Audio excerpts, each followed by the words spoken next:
Umkomishinala wamapolisa KwaZulu-Natal uNjengele Nhlanhla Mkhwanazi uthi amaqela olwaphulomthetho olucwangcisweyo athubeleze angena ngaphakathi kwinkqubo yezobulungisa kweli. uNjengele Mkhwanazi uzitsho izitsholo kwinkomfa nonondaba eThekwini. uNjengele Mkhwanazi obengenantsimi yankosi ukwathe umphathi wamapolisa uMnumzana Senzo Mchunu uqhogene nezaphula imthetho. uMkhwanazi uthi ijule kakhulu inkohlakalo ekumbutho wamaphoyisa aseningizimu Afrika. Uthi simdidile isinqumo sikaMchunu sokuhlakaza ithimba elijutshwe ukuphenya ukubulawa kosopolitiki KwaZulu-Natal.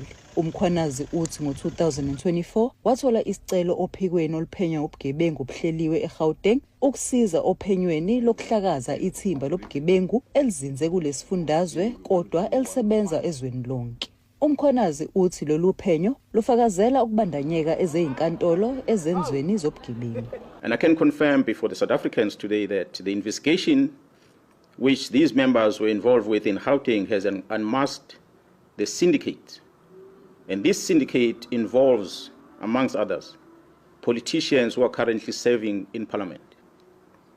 The law enforcement officers include the members of the South African Police Service, the Metro Police, and correctional services.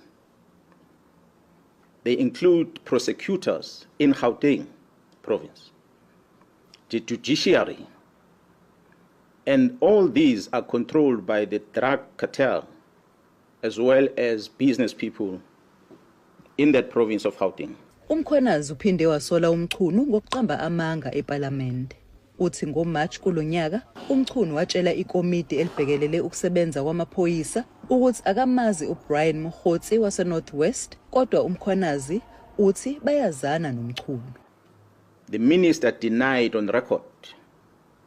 Go and Google a visual presentation to the Portfolio Committee on the 5th of March this year, towards the end of that briefing, where the Minister of Police responded and he said he does not know this Mr. Brian Mkhotsi.